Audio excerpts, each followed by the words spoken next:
ನಾವು ಮೇಕೆದಾಟಿಗೆ ಬರಬೇಕಾದ್ರೆ ಹೆಂಗೆ ಬರಬೇಕು ಅಂತ ಹೇಳಿದ್ರೆ ಬ್ಯಾಂಗ್ಳೂರಿಂದ ಕನಕಪುರ, ಕನಕಪುರದಿಂದ ಸಂಗಮ ಬಂದ್ಬಿಟ್ಟು ಸಂಗಮದಿಂದ ಇಲ್ಲಿ ವ್ಯಾನ್ ಇರುತ್ತೆ. ವ್ಯಾನ್ ಮುಖಾಂತರ ಬಂದರೆ ನಮಗೆ ಇಲ್ಲಿ ಡೆಡ್ ಎಂಡ್ ಆಗುತ್ತೆ. ಈ ಹಟ್ ಕಾಣ್ತಿದ್ದಲ್ಲ, ಇಲ್ಲಿ ಡೆಡ್ ಎಂಡ್ ಆಗುತ್ತೆ. ಇಲ್ಲಿ ಜ್ಯೂಸ್ ಕೊಟ್ಕೊಂಡು ಹಣ್ಣು ತಿನ್ಕೊಂಡು ನಾವು ಇಲ್ಲಿದೆಯಲ್ಲ ಇಲ್ಲಿ ಕೆಳಗಡೆ ಹೋಗಬೇಕು. ಮೇಕೆದಾಟು ಅಂತ ನಾವು ಕರೆಯೋದೇನಕ್ಕೆ ಅಂತ ಹೇಳಿದ್ರೆ, ಒಂದ್ಸಪನ ಟೈಮಲ್ಲಿ ಮೇಕೆ ಇಲ್ಲಿಂದ ಅಕ್ಕಡೆಗೆ ಹಾರಿದಾಗ ಅದರ ಕಾಲು ಗುರುತು ಆ ಕಲ್ ಮೇಲೆ ಬಿತ್ತು ಅಂತ ಹೇಳಿ ಇಲ್ಲಿ ಹಳ್ಳಿ ಜನ ಆಗಿನ ಕಾಲದಿಂದನೂ ಹೇಳ್ಕೊಂಡು ಬರ್ತಾ ಇದ್ದಾರೆ. ನೋಡಿ ಹಿಂಗಿದೆ ಇಲ್ಲಿ ಮೇಕೆದಾಟು ನೀರು. ಇದು ಕಾವೇರಿ ನೀರು.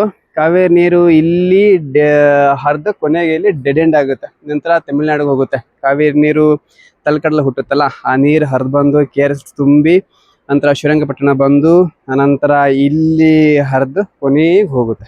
ಹಾಗೆ ಕೆಳಗಡೆ ಹೋಗೋಣ ನಿಧಾನಕ್ಕೆ. ಇಲ್ಲಿ ಹೆಂಗೆ ಕಾಣುತ್ತೆ, ಹೆಂಗೆ ಮೆಟ್ಲಿದೆ ಅಂತ ಹೇಳಿ. ನೀರು ಇವಾಗ ಇಲ್ಲ. ಹೋಗೋಣ.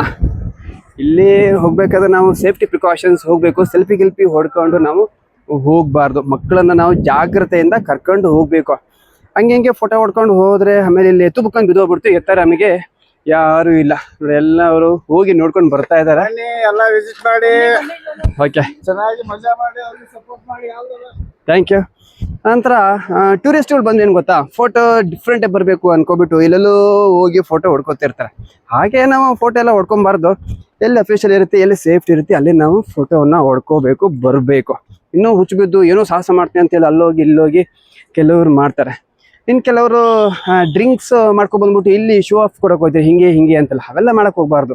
ಎಷ್ಟಿದೆ ನಮ್ಮದು ಕೆಲಸ ಮತ್ತು ವ್ಯೂಸ್ ಏನಿದೆ, ಇಲ್ಲಿ ನ್ಯಾಚುರಲ್ ಬ್ಯೂಟೀಸ್ ಏನಿದೆ ಅದನ್ನು ನೋಡ್ಕೊಂಡು ಹೋಗಬೇಕು. ಈ ಥರ ನ್ಯಾಚುರಲ್ ಬ್ಯೂಟೀಸ್ ಬೇರೆ ಎಲ್ಲೂ ಸಿಗರಲ್ಲ. ಮ್ಯಾನ್ ಮೇಡ್ ಬ್ಯೂಟೀಸ್ ಏನೇ ನಾವು ಅರಮನೆ ಕಟ್ಟಲಿ, ಏನೇ ನಾವು ಫ್ಲೈಟಲ್ಲಿ ಹಾರಾಡಲಿ, ಪ್ರಕೃತಿ ಮುಂದೆ ನಾವು ಗೌಣ. ಪ್ರಕೃತಿ ಮುಂದೆ ನಮ್ಮ ಆಟ ನಾವೇನು ನಡೆಸೋಕ್ಕಾಗಲ್ಲ. ಪ್ರಕೃತಿನೇ ಬೇರೆ, ನಮ್ಮ ಚಿಂತನೆ ಬೇರೆ ಆಗಿರುತ್ತೆ.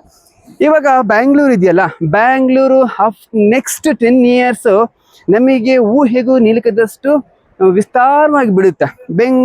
ಈಗ ಬ್ಯಾಂಗ್ಳೂರು ಅಂತ ಹೇಳಿದ್ವಲ್ಲ, Bangalore next England, America, ಸಿಂಗಾಪುರು, Netherlands ಏನೇನೋ ಆಗೋಗ್ಬಿಡುತ್ತೆ. ಬಟ್ ಈ ಬ್ಯಾಂಗ್ಳೂರಿನ ಜೀವಿಗಳಿಗೆ ನೀರು ಬೇಕಲ್ಲ.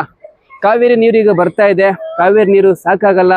ಬ್ಯಾಂಗ್ಳೂರು ಇನ್ನೂ ಬೆಳೆದಷ್ಟು ಈಗ ನೀರು ಬೇಕಾಗುತ್ತೆ. ಆ ನೀರು ಎಲ್ಲಿಂದ ತರೋದು ಅಂತ ಹೇಳಿ ನಾವು ಯೋಚನೆ ಮಾಡಿದಾಗ ಮೇಕೆದಾಟಲ್ಲಿ ನಾವು ಅಣೆಕಟ್ಟು ಕಟ್ಟಿದ್ರೆ ನಾವು ಖಂಡಿತವಾಗಿ ನಾವು ನೀರನ್ನ ಉಪಯೋಗಿಸಬಹುದು.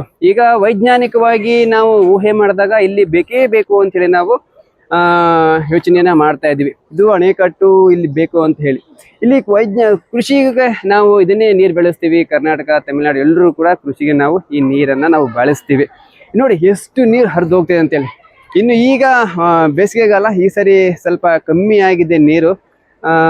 ಇದು ಸ್ವಲ್ಪ ಹರಿದು ಹೋಗ್ತಿದೆ ಕೆಳಗಡೆ. ನಾನು ನಿಂತಿದ್ದಾನಲ್ಲ, ಮಳೆ ಜಾಸ್ತಿ ಆದರೆ ಸರಾಸರಿ 200 ಮೀಟರ್ 300 ಮೀಟರ್ ಮಳೆ ಆದರೆ ಹೆಚ್ಚಿನದಾಗಿ ಇಲ್ಲಿ ನಾವು ನಿಂತಿರೋ ಜಾಗಕ್ಕೂ ನೀರು ಬರುತ್ತೆ. ಇಲ್ಲಿ ಆವಾಗ ನಾವು ಬರೋಕ್ಕಾಗಲ್ಲ. ಈಗ ನೀರಿಲ್ಲ, ಹಾಗಾಗಿ ನಾವು ಇಲ್ಲಿ ಮಾಡಿಕೊಂಡು ಇದು ಮಾಡ್ತಾ ಇದ್ದೀವಿ. ಎಷ್ಟು ಚೆನ್ನಾಗಿದೆ ನೋಡಿ ಈ ವ್ಯೂಸ್, ತುಂಬ ಜನ ಅಲ್ಲ.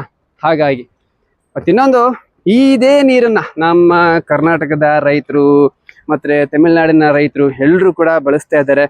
ನೆಕ್ಸ್ಟ್ ಜನ್ರೇಷನ್, ಆಲ್ಫಾ ಜನ್ರೇಷನ್ ಇದೆಯಲ್ಲ, ಅವರು ಇದೇ ನೀರು ಕುಡಿಯೋದು. ಬ್ಯಾಂಗ್ಳೂರು ನೆಕ್ಸ್ಟ್ ಲೆವೆಲಲ್ಲಿ ಬೆಳೀತಲ್ಲ, ಆವಾಗ ಮೇಕೆದಾಟು ಅಣೆಕಟ್ಟು ಏನಿದೆ ಅಲ್ಲಿಂದ ನೀರು ಅವರಿಗೆ ಬರುತ್ತೆ ಕೆಲವಾ.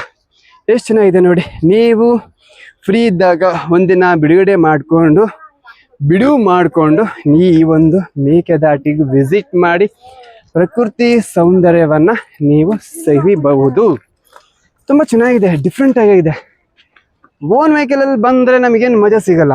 ಇಲ್ಲಿ ಬಸ್ಸಲ್ಲಿ ಬಂದು ಹತ್ತು ಇಳಿದು ಕಾಯ್ದು ಬೇರೆ ವ್ಯಾನಲ್ಲಿ ಹತ್ತಿ ಇಲ್ಲಿ ಜ್ಯೂಸ್ ಕುಡಿದು ಕಲ್ಯಾಣಿಯನ್ನು ತಿಂದು ಹೋದರೆ ಅದ್ರ ಮಜನೇ ನೆಕ್ಸ್ಟ್ ಲೆವೆಲ್ ಬೇರೆ. ಓಕೆ ವೀಕ್ಷಕರೇ, ನೆಕ್ಸ್ಟ್ ಒಂದು ವಿಶೇಷ ನಾನು ಕಾರ್ಯಕ್ರಮಕ್ಕೆ ಬಂದು ಭೇಟಿ ಮಾಡ್ತೀನಿ. ಅಲ್ಲಿಯವರೆಗೂ ನಮಸ್ಕಾರ.